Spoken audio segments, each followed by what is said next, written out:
अगर आप लगातार मेहनत कर रहे हैं लेकिन फिर भी कोई आपको नोटिस नहीं कर रहा, तो हो सकता है आप गलत समस्या सॉल्व कर रहे हों।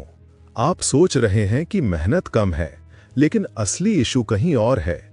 आपका काम गलत नहीं है, बस वो दिख ही नहीं रहा। और जब काम दिखाई नहीं देता, तो सिस्टम उसे रिवॉर्ड भी नहीं करता। और यही वजह है कि जितना आप मेहनत बढ़ाते जाते हैं, उतना ही रिजल्ट इनविजिबल लगता जाता है। क्योंकि रियल वर्ल्ड में एफर्ट और विजिबिलिटी हमेशा साथ नहीं चलते। कई बार ऐसा होता है कि व्यक्ति लगातार काम करता रहता है, लेकिन उसका काम दिखता ही नहीं, और धीरे धीरे उसके अंदर एक डाउट पैदा होता है कि शायद मुझ में ही कमी है।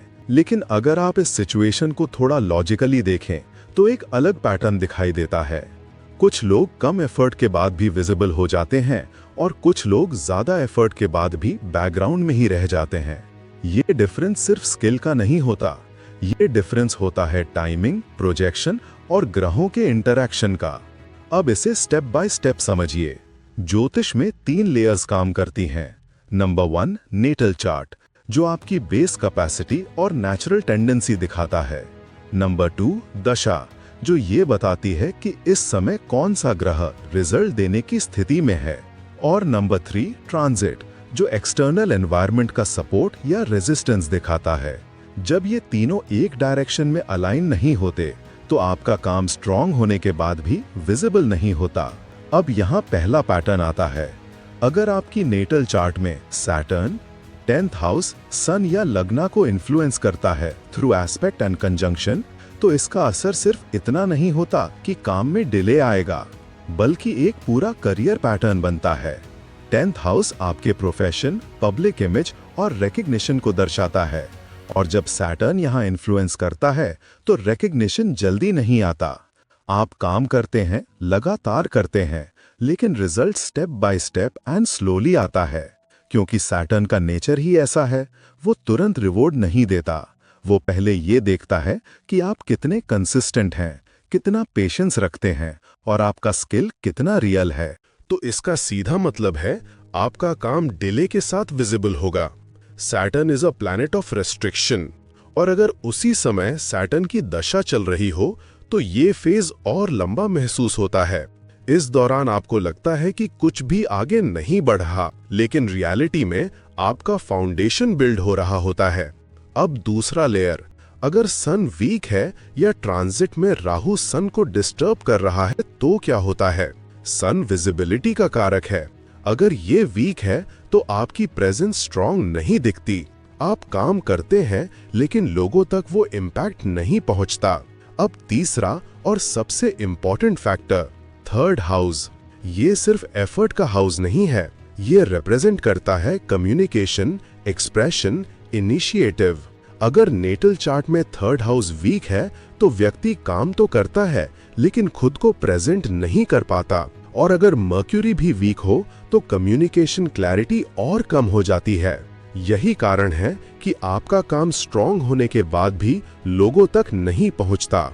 अब एक और सटल लेयर, वीनस। वीनस ये तय करता है कि आपका काम कितना लाइकेबल और अट्रैक्टिव लगेगा। अगर वीनस स्ट्रांग है, तो एवरेज काम भी अपीलिंग लगता है। अगर वीनस वीक है, तो अच्छा काम भी इग्नोर हो सकता है। अब यहाँ एक बहुत क्रिटिकल पॉइंट आता है, टाइमिंग। जब हम कहते हैं कि कोई ग्रह एक्टिवेट है, तो उसका मतलब होता है कि वो ग्रह आपकी दशा में चल रहा है, या ट्रांजिट में इंपॉर्टेंट हाउसेस या प्लैनेट्स को ट्रिगर कर रहा है, यानी वो उस समय रिजल्ट देने की स्थिति में है। अगर सैटर्न एक्टिव है, तो ये बिल्ड फेज है। अगर जुपिटर एक्टिव हो जाता है, तो एक्सपेंशन फेज शुरू होता है। अगर जुपिटर 10th हाउस या सन को देख रहा हो, तो इसका मतलब है कि वो उस जगह पर अपनी पॉजिटिव एनर्जी डाल रहा है। अगर जुपिटर की ये दृष्टि आपकी नेटल चार्ट में हो, तो ये आपको लॉन्ग टर्म सपोर्ट देती है और धीरे धीरे आपके काम को स्थायी रिकग्निशन दिलाने में मदद करती है।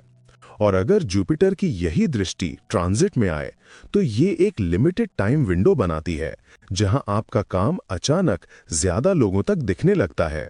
सीधे शब्दों में, जुपिटर जहां देखता है, वहां ग्रोथ और विजिबिलिटी बढ़ती है, और लोगों को लगता है कि सक्सेस अचानक मिली है, लेकिन वास्तव में वो लंबे समय की अक्यूमुलेशन होती है।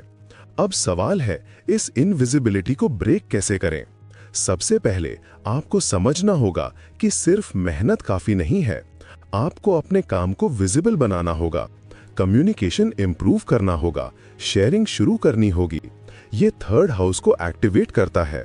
दूसरा, आपको अपने प्रेजेंटेशन पर काम करना होगा। टोन, स्टाइल, पैकेजिंग, ये वीनस को स्ट्रेंथन करता है। तीसरा, आपको टाइमिंग समझनी होगी। हर फेज पुश के लिए नहीं होता, कुछ फेजेस बिल्ड करने के लिए होते हैं और कुछ एक्सपैंड करने के लिए। अब रेमेडीज को सही तरीके से समझिए। रेमेडीज कोई मैजिक नहीं है, वे इवेंट को डायरेक्टली कंट्रोल नहीं करती, लेकिन वे आपकी इंटरनल टेंडेंसी को मॉडिफाई करती हैं। अगर सैटर्न हैवी है तो डिसिप्लिन और कंसिस्टेंसी बढ़ाने से उसकी रेजिस्टेंस कम होती है। अगर सन वीक है तो खुद को विजिबल बनाना, लीडरशिप लेना, ये उसकी एनर्जी को एक्टिवेट करता है। अगर मर्क्यूरी या थर्ड वीक है तो communication practice, writing, speaking, sharing, ये एक्सप्रेशन इंप्रूव करता है। अगर वीनस वीक है तो प्रेजेंटेशन और सॉफ्टनेस इंप्रूव करने से लाइकेबिलिटी बढ़ती है। जब ये टेंडेंसीज बदलती हैं तो धीरे धीरे रिजल्ट भी बदलने लगते हैं।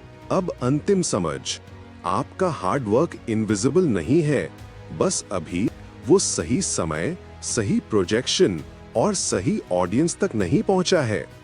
जिस दिन ये तीनों अलाइन होंगे, उसी दिन लोग कहेंगे कि ये अचानक कहां से आया। और आपको पता होगा कि आप अचानक नहीं आए, आप हमेशा से काम कर रहे थे, बस अब दुनिया आपको देख रही है। एक महत्वपूर्ण बात ध्यान रखें, ज्योतिष में बताए गए ये सभी परिणाम निश्चित नहीं होते, बल्कि यह एक टेंडेंसी या संभावित पैटर्न को दर्शाते हैं। असली परिणाम ग्रहों की स्थिति, उनकी शक्ति, आपसी संबंध, दशा और गोचर के अनुसार बदल सकते हैं, लेकिन सामान्यतः जैसी ग्रहों की नेचर और कॉम्बिनेशंस होते हैं, वैसी ही टेंडेंसी देखने को मिलती है। अगर आपको ये समझ यूजफुल लगी तो वीडियो को लाइक जरूर करें और ऐसे ही डीप, लॉजिकल और सिस्टम बेस्ड एस्ट्रोलॉजी के लिए ब्रह्मांड कालचक्र चैनल को सब्सक्राइब करें। धन्यवाद।